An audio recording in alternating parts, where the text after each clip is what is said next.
પછી નિર્માનાનંદ સ્વામી અને નાના પ્રજ્ઞાનંદ સ્વામી એ બે મળીને પૂછો જે જાગ્રત, સ્વપ્ન અને સુષુપ્તિ એ ત્રણેય અવસ્થાને વિશે ભગવાનની મૂર્તિ અખંડ કેમ જણાય? પછી શ્રીજી મહારાજ બોલ્યા જે પૂર્વજન્મનો કોઈક શુભ સંસ્કાર બલિષ્ઠ હોય તેને ભગવાનની મૂર્તિ ત્રણેય અવસ્થામાં અખંડ દેખાય છે. અથવા ભય, કામ અને સ્નેહ એ ત્રણ જેને વિશે અખંડ હોય તેને ભગવાન વિના બીજો પદાર્થ હોય તે પણ ત્રણ અવસ્થામાં અખંડ દેખાય છે. તો ભગવાન દેખાય એમાં શું કહેવું? એ તો દેખાય જ. પછી નાના શિવાનંદ સ્વામીએ પૂછ્યું જે સત્સંગને વિશે અચળ પાયો જેનો હોય તે કેમ જણાય? એક તો એ પ્રશ્ન છે અને બીજો પ્રશ્ન એ છે જે માન, કામ, ક્રોધ, લોભ, મદ, મત્સર અને ઈર્ષા ઇત્યાદિ જે શત્રુ તે કયે પ્રકારે કરીને નાશ પામે છે. પછી શ્રીજી મહારાજ બોલ્યા જે જેને સત્સંગનો અતિ દ્રઢ પક્ષ હોય તે જ્યારે કોઈ સત્સંગનું ઘસાતું બોલે ત્યારે ખમી શકે જ નહીં. જેમ પોતાના કુટુંબી હોય ને તે સાથે કચવાણ થઈ હોય તોય પણ જ્યારે તેનું કોઈ ઘસાતું બોલે ત્યારે ખમાય નહીં.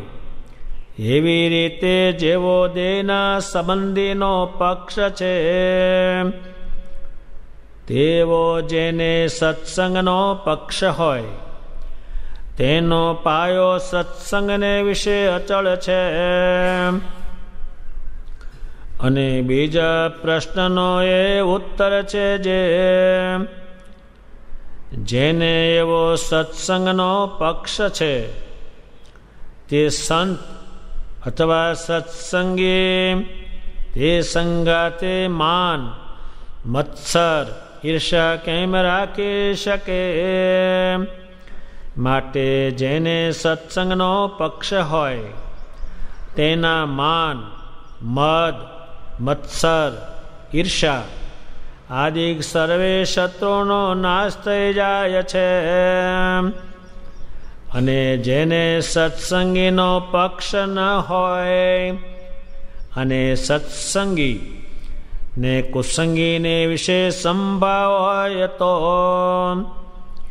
ગમે તેવો સત્સંગમાં મોટો કહેવાતો હોય પણ અંતે જતા જરૂર વિમુખ થાય.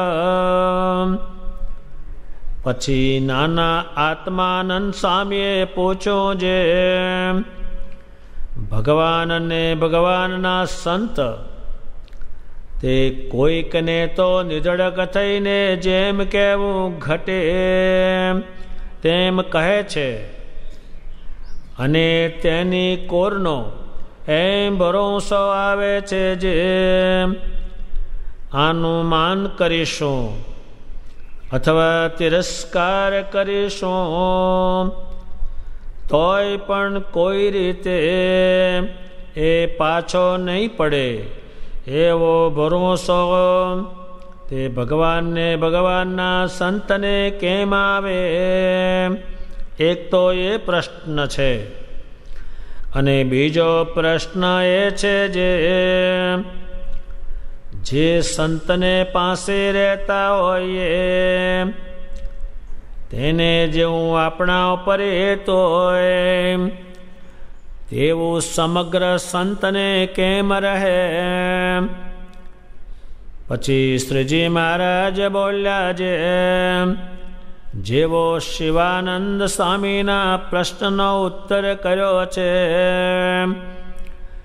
તેવો સત્સંગનો જેને દ્રઢ પક્ષ હોય તો તેને કહેતા સાંભળતા ભગવાનને ભગવાનના સંતને સંશય થાય નહીં અને એનો કોઈ રીતે કુવિશ્વાસ આવે નહીં. જે આને કહેશું તો આ સત્સંગમાંથી જતો રહેશે તેની કોરનો તો દ્રઢ વિશ્વાસ જ હોય. જે એનો સત્સંગ તો અચળ છે માટે એને કહેશું તેની કાંઈ ફિકર નથી. અને બીજા પ્રશ્નનો ઉત્તર એ છે જેને પાસે પોતે પ્રથમ રહેતો હોય અને તેને સાથે પોતાને ન બન્યું ત્યારે બીજા પાસે જઈને રહે તો પણ જેને પાસે પ્રથમ રહ્યો હોય તેનું જો કોઈ ઘસાતું બોલે તો ખમી શકે નહીં. ત્યારે સર્વે સંતને એમ સમજાય આ તો કૃતજ્ઞ નથી. જેને પાસે 4 અક્ષર ભણ્યો છે તેનો ગુણ મૂકતો નથી માટે બહુ રૂડો સાધુ છે એમ જાણીને સર્વે સંતને હેત રહે. અને જેની પાસે પ્રથમ રહ્યો હોય તેને મૂકીને બીજા પાસે જાય ત્યારે પ્રથમ જેની પાસે રહ્યો હોય તેની નિંદા કરે. ત્યારે સર્વ સંતને એમ જણાય આ કૃતજ્ઞ પુરુષ છે તે જ્યારે આપણી સાથે નહીં બને ત્યારે આપણી પણ નિંદા કરશે. પછી તે ઉપર કોઈને એતરાય નહીં. પછી દહરાનંદ સ્વામીએ પૂછ્યું ભગવાન તો અક્ષરાતીત છે અને મનવાણી થકી પર છે અને સર્વને અગોચર છે. તે સર્વને પ્રત્યક્ષ દેખાય છે. તેનો શો હેતુ છે. પછી શ્રીજી મહારાજ બોલ્યા અક્ષરાતીત ને મનવાણી થકી પર ને અગોચર એવા ભગવાન તે જ પોતે કૃપા કરીને એમ ધારે છે જ્ઞાની અજ્ઞાની એવા મૃત્યુલોકના મનુષ્ય તે સર્વે મને દેખો એમ ધારીને સત્ય સંકલ્પ એવા ભગવાન તે કૃપાએ કરીને મૃત્યુલોકના સર્વે મનુષ્ય દેખે એવા થાય છે. ભગવાન સ્વામિનારાયણને સંતોએ પૂછ્યું તમારી જે મૂર્તિ છે તે જાગ્રતમાં દેખાય, સ્વપ્નમાં તમે જાઓ અને સુષુપ્તિમાં તમે દેખાઓ, એનું કારણ શું છે? ત્યારે એ કેમ અખંડ દેખાય? ત્યારે આ આખા સત્સંગનું પરિણામ, જ્ઞાનનું પરિણામ, જાત્રાનું પરિણામ, જે કંઈ બધું શાસ્ત્રનું પરિણામ એ બધું કર્યા પછી મૂર્તિમાં જોડાવાનું જ છે. અને મૂર્તિ જેને દિવસમાં એક વખત કોઈ મૂર્તિ પણ ન દેખાય તો એ વાંધાવાળો સત્સંગ બહુ છે. જેણે જેણે મૂર્તિનો સંગ થયો એણે જ બધું છોડ્યું છે. જેણે જેણે કંઈ સારા કામ કર્યા છે એ મૂર્તિમાં જોડાણા પછી જ. અત્યારે આપણે આ છે તોય ભગવાન આપણને મૂર્તિ આપીને ગયા. એક તો પધરાવીને ગયા, પછી પૂજવા આપીને ગયા છે. જેટલું તમે મૂર્તિ સામે બેસો એટલું તમારી સામે ભગવાન જોવે. એક દુકાન કરીને બેઠો હોય તો આખો દાડો દુકાન બેસી રહે તો કોઈ ગ્રાહક આવે, પણ દુકાન ઉગાડી મૂકીને જતો રહે ને તાળું વાંકીને જતો રહે, એટલે કશું છે નહીં. મોટી દુકાન હોય તોય પણ એ કેમ જણાય? ત્યારે શ્રીજી મહારાજ એ સંતો જાણે છે એટલે ટૂંકો સવાલ કરે છે. આ કોઈને આ બ્રહ્માંડમાં કોઈને પૂછતા ના આવડે, કોઈ નહીં. મૂર્તિ અખંડ દેખાય, દુનિયામાં એ વસ્તુ જ નહીં. છોટું ભજન કરું, મૂર્તિનો નહીં. ત્યારે ભગવાને લખ્યું કે પૂર્વ સંસ્કાર એટલે કાલે હોય સંસ્કાર પડ્યો હોય તો આજે દેખાય, વચમાં પડ્યો હોય તો દેખાય. ગયા જન્મમાં ભગવાન એને કોઈને ત્યાં ઉતાર્યો હોય તો દેખાય, એને સંસ્કાર કહેવાય છે. અને નવું આદર હોય એને થાય જ નહીં કાંઈ જ. ત્યારે ભગવાન સ્વામિનારાયણ કહે છે કોઈને સ્નેહ હોય, કોઈને ભય હોય, પછી કામ હોય, એ ત્રણેય અવસ્થામાં દેખાય.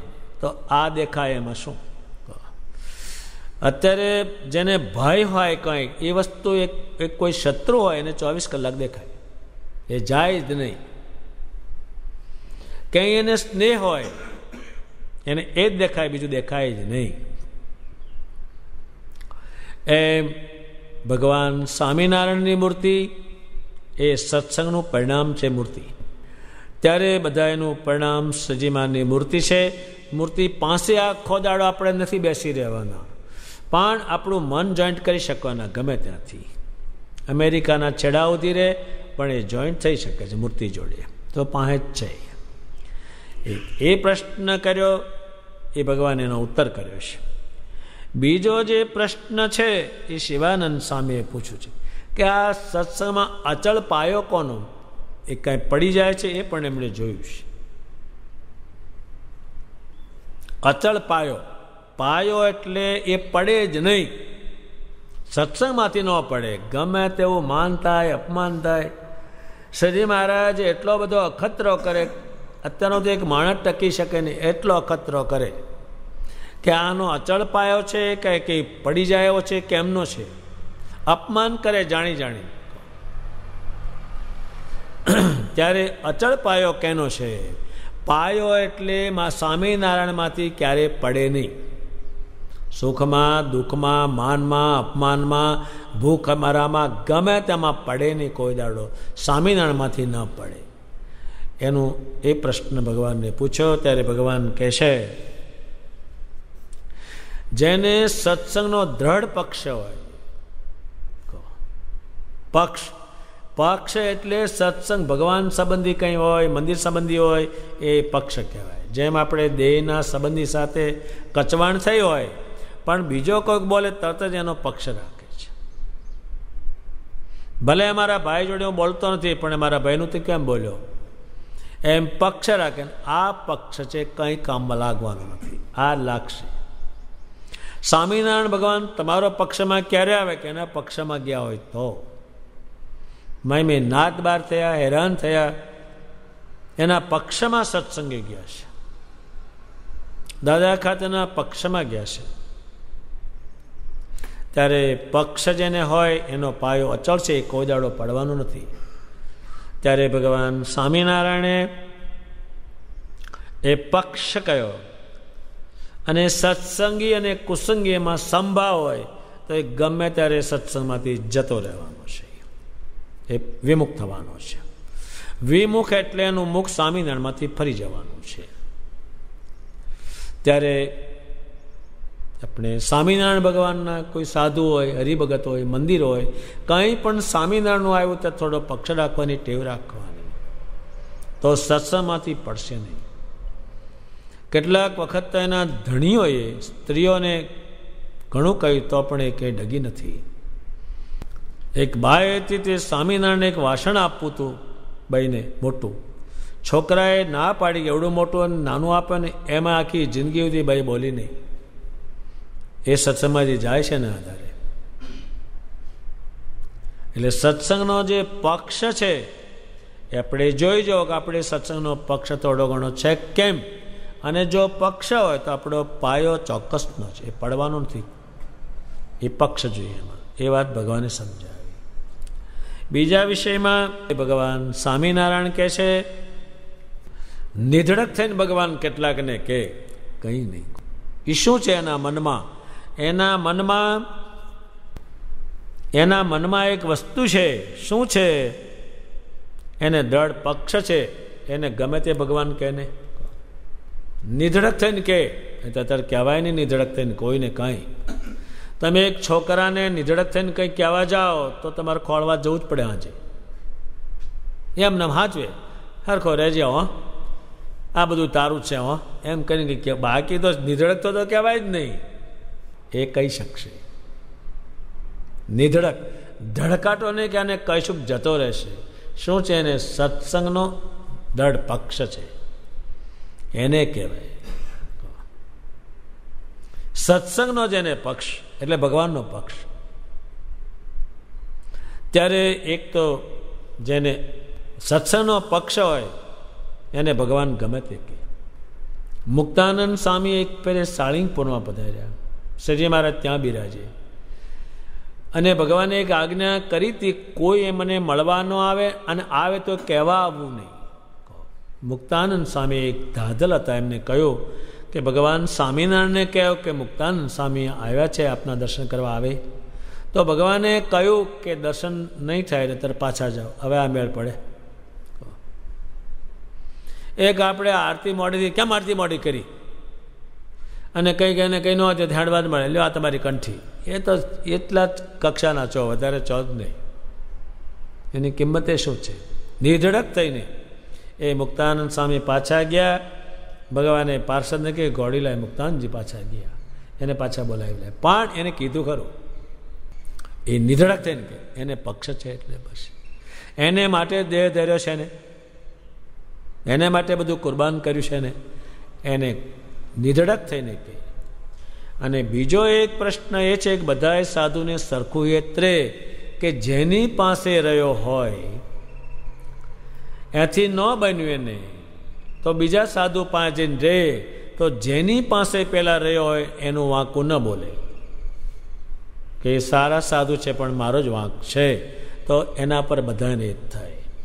એમ આપણે કોઈ સાધુનું તમે વાંકું બોલો તો સાધુ જાણે જે દાડે આપણી હાથે નહીં બને તે દાડે આ બોલવાનો જ છે. એટલે કોઈને એના પર એત ન થાય. ઘણા માણસો એવી કરે છે પણ એમાં કોઈને વિશ્વાસ આ તો ગમે ત્યારે આપણું એનું બોલે ત્યારે આપણું બોલશે, એમાં વિશ્વાસ ન આવે કોઈને. ત્યારે આપણે કોઈ પણ સાધુ હોય, કોઈ વર્તમાન ધરાવ્યું હોય, કોઈ બે વાત કીધી હોય, એનો ગુણ સાચવી રાખો કે આણે મને કીધેલું છે, તો એ બધાને એના પર એ જ થાય. અને પેલા પર થાય બાય નહીં, કોઈ નહીં. એક બીજો પ્રશ્ન એ કર્યો. પછી વળી પાછું દહરાનંદ સ્વામીએ શ્રીમાને પૂછ્યું, અક્ષરાતીત એટલે અક્ષરધામ છે, બધાની ટોચ શ્રીજી મહારાજ છે. અક્ષરાતીત એની ભાષામાં આપણને સમજ ના પડે, કોઈને ન પડે ને. અક્ષરાતીત એટલે અક્ષરધામ છે, એનાથી બધાથી ઉપર શ્રીજી મહારાજ છે. એ ભગવાન સ્વામિનારાયણ જે છે અક્ષરાતીત છે ને મન વાણી થકી પર છે. મન અત્યારે આપણે આમ ઊંચું તમે ધકેલો તો ક્યાં જાય? આ તો ભગવાને થોડીક શબ્દની લાઈન કરી આપી એટલે આપણે એને આધારે ચાલી શકીએ, બાકી આમ તો કોઈને ખબર નહીં.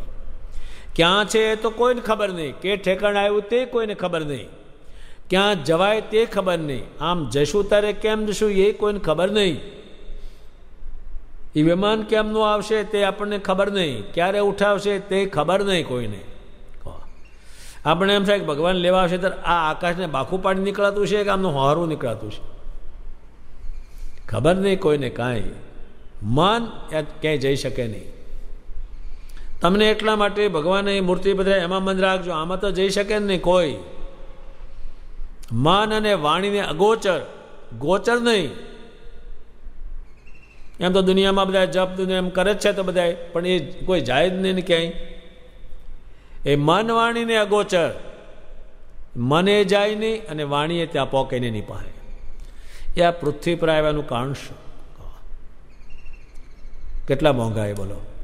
મન વાણીને અગોચર, ગોચર જ નહીં કોઈને. દુનિયામાં બધા શાસ્ત્રો છે કે ભગવાન છે, ઉપરવાળા છે, ઉપરવાળા છે. લોકો જોયેલા નહીં કોઈ. કોઈ કે રુદિયામાં છે, કોઈ કે બધે છે, કોઈ કે બધામાં છે, ઝાડવામાં છે, પણ જોયેલા નહીં કોઈએ જોયેલા નહીં. કીધું બહુ લોકોએ. એ આ પ્રગટ થયાનું કારણ શું? નહીં તો આ મન અને વાણીને અગોચર, ગોચર નહીં, પાય નહીં. નહીં તો આમ બહુ લોકોએ કહ્યું છે કે આ બધા માણસ છે, ભગવાન છે. કોઈ કહે છે જીવ છે એ તે જ છે અને આમ છે અને એમાં ભગવાન રહેશે. કોઈ કે આ બધામાં છે, કોઈ કે આ મૂર્તિમાં છે, કોઈ કે આમાં છે, કોઈ કે સાધુમાં છે. જોયેલા નહીં કોઈ. એ આ પૃથ્વી પર પધાર્યાનું કારણ શું છે? ત્યારે ભગવાન સ્વામિનારાયણ કહે છે એમણે કૃપા કરી આ પૃથ્વી ઉપર, આ બ્રહ્માંડ ઉપર. એની કૃપા એટલે એને એની ઈચ્છાથી પધાર્યા. કૃપા કરી કહો, નહીં તો એને આટા માર્યા કરે જીવ. આથી બહાર જ ન નીકળે ને, આમને આટા મારે, આ બ્રહ્માંડમાં ફર્યા કરે. આ બ્રહ્માંડ બંધ થઈ જાય ત્યારે આમનો પડ્યું રહે, વળી સર્જે ત્યારે પ્રગટ થાય. અહીંથી આગળ ક્યાંય જવાય નહીં, કોઈ નથી. એમણે કૃપા કરી. ત્યારે કૃપાનો જે શબ્દ છે એ તો ઘણો વિશાળ શબ્દ કહેવાય, બહુ જ મોટો શબ્દ કહેવાય. કૃપા કરી. હવે શું એણે કૃપા કરી? અને એમણે સંકલ્પ કર્યો. જ્ઞાની ને અજ્ઞાની એ બધાએ જોયા એને. જ્ઞાનીઓ હતા પૃથ્વી પર બહુ, એણે જોયા ને. અને અજ્ઞાનીઓએ સ્વામિનારાયણ જોયા. નથી આ તો મેળ જ ન બેહે. જ્ઞાની કદાચ જાય, આ ક્યાં જાય? આ સ્વામિનારાયણમાં સંપ્રદાયમાં જ્ઞાની એ ભગત છે ને અજ્ઞાની છે બહુ. એ મને દેખો. બધાએ જોયા. ત્યારે ભગવાને પોતે સંકલ્પ કર્યો અક્ષરધામમાંથી, ત્યારે અહીં આવ્યા. નહીં તો ત્યાંનો મેળ જ નહીં કોઈને. એમ તો બધાએ પ્રાર્થના બહુ કરી, ભગવાન અધર્મ વધી ગયો છે, આમ વધી ગયો છે, પણ એ એમાં કાંઈ સામાન જેવું. એમણે પોતે સંકલ્પ કર્યો, આ પૃથ્વી પર પધાર્યા. નિષ્કુળાનંદ સામ્યતાના વિષયમાં એટલું બધું લખ્યું છે, કોઈને ખબર નહીં. કોઈ કે આ આરામાં હોય નહીં, કોઈ કે આ કળિયુગમાં હોય નહીં, કોઈ કે ભેખમાં ભગવાન હોય, કોઈ કે આમાં હોય નહીં, કોઈ કે આમાં છે. કોઈને ખબર નહીં ને અચિત અવતાર થઈ ગયો. ત્યારે આપણે જે આ ભગવાન સ્વામિનારાયણનો મેળ થયો એની કૃપાથી થયો, ને આ તો થાય જ નહીં. અત્યારે આ ભગવાન સ્વામિનારાયણનો સંકલ્પ છે એને માને અને એને ભજે. નહીં અહીં તો માણા છે, માણાને બતાવે છે. કોઈ પાણી બતાવે, કોઈ નાળિયેરના ગોટા બતાવે, કોઈ મંત્ર ગળે બાંધવાનો બતાવે. આ નહીં કોઈ ચીજ.